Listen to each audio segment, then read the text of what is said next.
आप सभी को दीपावली महापर्व की हार्दिक शुभकामनाएं और बधाई। आज कथनी करनी आपके लिए शुभ मुहूर्त लेके आया है, जो आपको बताएगा कि कौन सा दिन शुभ है, कौन सा मुहूर्त शुभ है और किस दिन कौन सी पूजा होनी है। इन मुहूर्त और पूजा के विधि विधान को लेकर लोगों में दुविधा रहती है, लोग संशय में रहते हैं। इससे दूर करने के लिए आज हम पहुंचे हैं बाराबंकी शहर के मुख्य मार्ग स्थित घंटाघर और धनोकर के बीच स्थित विश्राम धर्मशाला के प्रख्यात शास्त्री राजेश मिश्रा जी के पास, जो हमें बताएंगे कि पूजन कैसे होनी है और किस दिन कौन सा पूजन होना है, क्या विधि विधान है और कैसी मूर्तियां खरीदने की। ये घंटा का बाजार देख रहे हैं, यहाँ तेरस की रात के 7 बजे का नज़ारा है। बहुत ही भीड़ देख रहे हैं आप, खचाखच भरी हुई है, चारों तरफ चकाचौंध है। कोई सोना चांदी खरीद रहा है, कोई आभूषण खरीद रहा है। ये सराफा मंडी आप देख रहे हैं निभारा के पीछे। यहाँ तमाम दुकानें हैं, कुछ दुकानों पर ग्राहकों का इंतजार हो रहा है, तो कहीं दुकानदार की दुकानदारी करने के बाद अब रात की दुकानदारी में जुटे हुए हैं। ये देखिए, यहाँ पर भूषण की मंडी लगती है। इस जगह पूरी बहुत सी दुकानें हैं, दर्जनों दुकानें आपको यहाँ देखने को मिलेंगी। इन दुकानदारों ने बताया कि चांदी सोने के बर्तन से लेकर के सिक्के और आभूषणों के साथ हीरे जवाहरात और जरकन और सब्स्टिट्यूट रत्नों की जमकर बिक्री हुई है। ये पटुओं की दुकान देख रहे हैं, यहाँ पर लोग साज सज्जा का सामान खरीदते हैं, मूर्तियों को कैसे सजाना है। दुकानों पर देवी देवताओं के आभूषण, जनेऊ और तमाम अंग वस्त्र ऐसे मिलते हैं जिससे देवी देवताओं को सजाया जाता है, लक्ष्मी गणेश जी को सजाया जाता है। अब आपको घंटाघर के आगे बर्तनों की दुकानों पर ले चलते हैं। यहाँ पर बहुत सी दुकानें बर्तनों की हैं। अभी यहाँ रात में शहर की भी दुकानदारी हो गई, अभी दूर दराज के लोग यहाँ खरीदारी कर चुके हैं। दिन की दुकानदारी समाप्त हो चुकी है लगभग। अब शाम की दुकानदारी शहर के लोगों की शुरू होने वाली है। अभी इन दुकानों पर लोग बड़ी तादाद में बर्तन खरीदने पहुंचते हैं। यहाँ से लेकर धनोखर, सतरी, नाका छाया तक लोगों ने धनतेरस के दिन जमकर खरीदारी की। अब आपको दिखाते हैं धर्मशाला, विश्राम धर्मशाला हम पहुंचे। यहाँ पर आप देख रहे हैं बहुत ही भव्य दिव्य रूप स्वरूप में यहाँ पर धर्मशाला आपको देखने को मिलेगा। लक्ष्मी नारायण की बहुत ही सिद्ध मूर्ति मानी जाती है यहाँ पर, उसके भी दर्शन आपको कराएंगे। यहाँ पुजारी जी से आपको हम बात कराएंगे। शास्त्री राजेश मिश्रा जी हमें बताएंगे कि कौन दिन शुभ मुहूर्त है, कैसे पूजा अर्चना चाहिए, कैसी मूर्ति खरीदनी चाहिए। किसी को दुविधा है इन त्योहारों को लेकर के, किसी दिनों को लेकर के, वो भी दुविधा आपकी दूर होगी। लक्ष्मी नारायण के दर्शन करिए, बहुत ही सिद्ध प्रतिमा है जय लक्ष्मी नारायण की, लक्ष्मी रमणा की। बहुत ही जाने माने शास्त्री जी, जिनके बड़ी संख्या में लोग अनुयायी हैं। इनकी बात लोग मानते हैं और समझते हैं कि जो बता रहे हैं सही बता रहे हैं। आइए इनसे चर्चा करके जानते हैं। देखिए, राधा कृष्ण जी की प्रतिमा भी यहाँ पर है लक्ष्मी नारायण जी के साथ में, और तमाम तस्वीरें आप देख रहे हैं, हनुमान जी और पौराणिक तस्वीरें आप देख रहे हैं यहाँ पर। दूसरी तरफ आप देख रहे हैं बाल गोपाल हैं, ऋषि मुनि हैं, इस तरह की तरह। आइए बात शुरू करते हैं। आप सभी को नमस्कार दोस्तों। वर्तमान में दीपावली का महापर्व नज़दीक आ चुका है। आज धनतेरस का दिन है।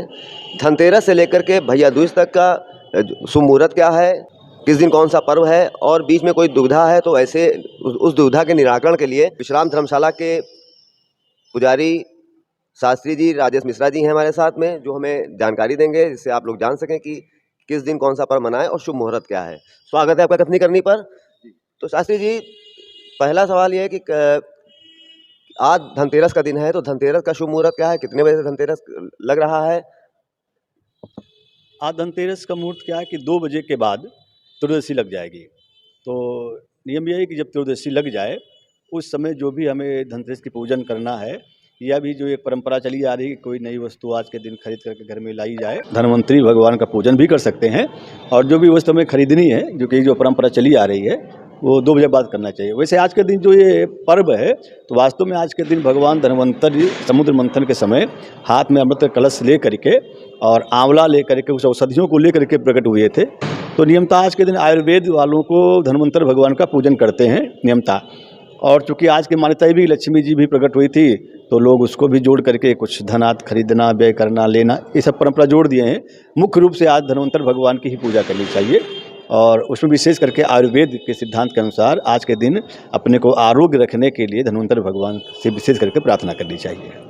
2 बजे त्रयोदशी लग रही है, और इस दिन कौन सी धातु खरीदें और कौन सी धातु ना खरीदें, राशि के अनुसार कुछ होता है इनका, इसके बारे में बता दीजिए। देखिए, राशि किसका अब तो एक जोड़ लिया गया है, जब इसका इससे कोई संबंध है नहीं। लेकिन अब आजकल मान्यता चली आ रही है, हमारा आजकल टीवी के माध्यम से लोग राशियों से जोड़ करके हर चीज़ को देखने लगे हैं। तो इस आधार पर लोग बताते हैं कि जिनकी मान लीजिए कन्या राशि है, या जिनके स्वामी बुध है राशियों को, उनको हरित वस्तु खरीदनी चाहिए, और जिनकी बृहस्पति संबंधित राशि है उनको सोना खरीदना चाहिए, जिनकी राशि चंद्रमा संबंधित को चांदी, ऐसा मान्यता है। लेकिन इसका कोई विशेष मतलब नहीं है। अगर हम खरीदते हैं तो अच्छी बात है। बताते हैं लोहा खरीदना निषेध होता है। हाँ, लोहा तो नहीं लेना चाहिए आज के दिन। लोहा, जैसे लोग स्टील के बर्तन खरीदते हैं, तो आज के दिन लोहा भी, स्टील जो है लोहा में ही आता है, तो आज के दिन लोहा नहीं खरीदना चाहिए, ये तो है। सोना चांदी खरीदना तो चलो धन की वृद्धि के लिए शुभ माना जाता है, सबसे पवित्र धातु सोना होता है, लीजिए अच्छी बात है। लेकिन लोहा खरीदना, प्लास्टिक खरीदना, ये नियम के अनुसार नहीं है, उचित नहीं। और ये भी बताया जाता है कि आज के दिन मूर्ति है, पूजा संबंधी सभी संबंधी, दिवाली के संबंधी जितनी भी चीज़ें आज के दिन खरीदारी बहुत शुभ होती है। झाड़ू भी बहुत खरीदना शुभ माना जाता है। हाँ, ये सब चीज़ें तो हैं। आज के दिन मूर्तियों को खरीदना, ये जैसे हमें मान लो दीपावली की पूजा करना है, तो आज के दिन चूँकि बीज खरीद शुभ मुहूर्त में माना जाता है ना, तो आज हम कोई भी चीज़ खरीद सकते हैं। जैसे मूर्तियों को खरीदना है, सोना चांदी खरीदना है, झाड़ू खरीदना है। झाड़ू का मतलब होता है कि हमें दरिद्रता को भगाना रहता है, तो जो पुरानी झाड़ू होती है उनका विसर्जन कर देना चाहिए और नई झाड़ुओं को आज के दिन से ले लेना चाहिए। बस इसके पीछे ही मान्यता है केवल। कल छोटी दीपावली है, उसके बारे में बता दीजिए। और परसों दीपावली में कैसे पूजन करें, क्या मुहूर्त है? देखिए, कल छोटी दीपावली है, तो चीटो दीपावली में क्या होता है कि इसकी दो नरक चौदस है, तो उस दिन नरकासुर का भगवान श्री कृष्ण ने उद्धार किया था, तो उसी दिन से जो है ये मनाया जाने लगा। और नरकासुर का वध करने के कारण वो उस दिन से नरक चतुर्दशी के नाम से वो छोटी दीपावली मनाई जाने लगी। और वास्तव में भगवान ने जो नरकासुर का उद्धार किया था, इसी बस इसके पीछे यही एक कारण है छोटी दीपावली मनाने का। और दूसरे दिन तो भगवान राम वापस आए थे, तो अयोध्या पूरी सजाई गई थी, इसीलिए छोटी दीपावली मनाई जाती हैं।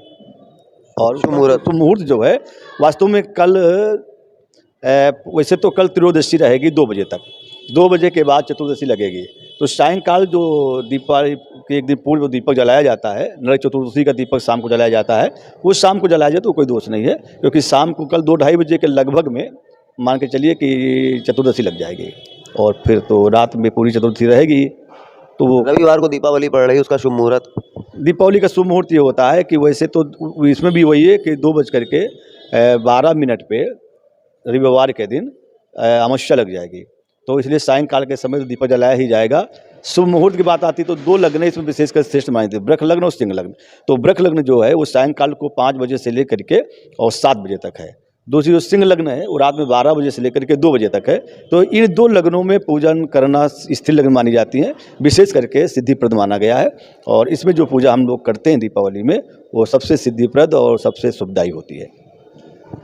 बता रहे हैं कि परेवा 2 दिन लग रही है। भैया दूज जो है बुधवार को पड़ेगी, रविवार को दीपावली के बाद सीधे बुधवार को भैया दूज पड़ने वाली है। 2 दिन बीच में कैसे क्या है इनका जरा सा?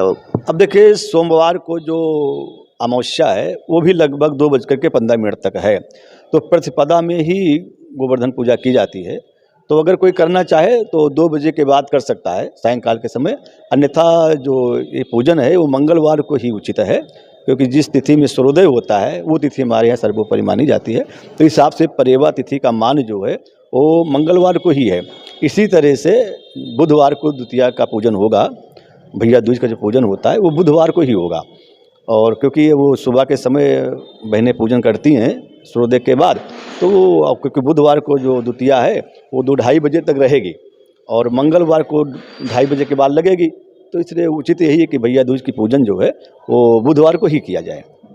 रहा है कि 50 वर्ष बाद ऐसा योग बन रहा है, संयोग बन रहा है कि धनतेरस का जो इतना शुभ मुहूर्त है, इसका क्या है महत्व, इस पे बताइए जरा।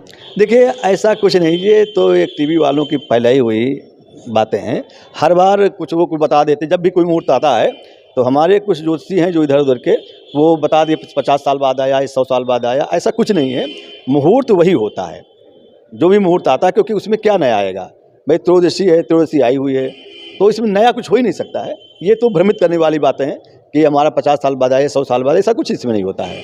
अच्छा, एक चीज़ और, ये जो लक्ष्मी जी की मूर्ति खरीदते हैं और गणेश जी की मूर्ति खरीदते हैं, इनमें किन चीज़ों का ध्यान रखना चाहिए कि मूर्ति कैसी हो और किस पर विराजमान हो, इसका बड़ा महत्व माना जाता है? इस पे लोगों का थोड़ा सा होता है। जैसे हमारे यहाँ परंपरा है ये कि अगर जिस समय गणेश जी मतलब प्रसन्न होते हैं, उस समय उनकी जो सूंड है वो दाहिनी तरफ होती है, और जब वो नाराज होते हैं तो बाएं तरफ कर लेते हैं, है ना। तो इसलिए माना जाता है कि हम जब मूर्तियां खरीदें तो गणेश जी के दाहिनी ओर अगर उनकी सूंड झुकी हुई है, जो प्रसन्न मुद्रा है, हाँ प्रसन्न मुद्रा में, तो वो श्रेष्ठ माना जाता है। और लक्ष्मी जी से कमल पे बैठी हैं, है ना, वो सबसे श्रेष्ठ माना जाता है। कमल पे या हाथी पे जी, दो बताते हैं माता रानी हाथी पर आई थी तो हाथी शुभ माना जा रहा है, ऐसा कुछ है? हाँ, ये मान्यता होती है, हाथी पे बैठी हुई मूर्तियाँ जो हैं बहुत श्रेष्ठ होती हैं। और अगर कमल पे विराजमान तो और भी श्रेष्ठ माना जाता है। और उनके हाथों से अगर धन वर्षा हो रही है, ये सबसे श्रेष्ठ माना जाता है। हाथ खुले हुए हो, धन वर्षा। और लेते समय एक बात का ध्यान रखना चाहिए कि जो मुद्रा हो गणेश जी की या लक्ष्मी जी की, वो प्रसन्न मुद्रा में ही हों, है ना। तो इस बात का मूर्तियों को लेते समय विशेष करके ध्यान रखना चाहिए। अच्छा, पूजन में कौन कौन सी ऐसी वस्तुएं चढ़ाएं या पुष्प के साथ क्या क्या चढ़ाएं कि अर्पण करें, उसके बारे में बताइए। जैसे पुष्प में से कमलगट्टा चढ़ाना है, या जो आपका पुष्प है, कमल का पुष्प मिल जाए, कमलगट्टा मिल जाए, है ना, गुलाब का पुष्प है, इन सब चीज़ों से अगर पूजन किया जाता है तो सबसे श्रेष्ठ माना जाता है इसको। और बाकी जो हमारी श्रद्धा है, हमारा भाव है, और जो सामग्रियाँ हमारे पास उपलब्ध हों, वो श्रद्धापूर्वक जो भी हम अर्पित करते हैं किसी भी देवी देवता को, तो हमारी श्रद्धा को देखते हुए वो उसको स्वीकार कर लेता है। इसलिए हमारी विशेष पूजन में तो विशेष वहाँ श्रद्धा का ही होता है। भाव और श्रद्धा प्रधान पूजा ही देवता लोग स्वीकार करते हैं। वस्तु प्रधान पूजा का उतना ज़्यादा महत्व नहीं जितने कि श्रद्धा प्रधान पूजा का महत्व होता है। तो जो हमारे पास उपलब्ध हो, श्रद्धापूर्वक उसको समर्पित करें, प्रेम पूर्वक, वो देवता लोग सीधे प्रसन्न होकर के उसको प्राप्त कर लेते हैं। तो आप लोगों ने देखा कि दीपावली का महापर्व पर कैसे कैसे पूजा होनी है, कौन कौन से शुभ मुहूर्त हैं और क्या भ्रांतियाँ हैं, उनको भी शास्त्री जी ने दूर किया। और आशा करते हैं आपकी दिवाली शुभ हो, मंगलमय हो। नमस्कार, धन्यवाद।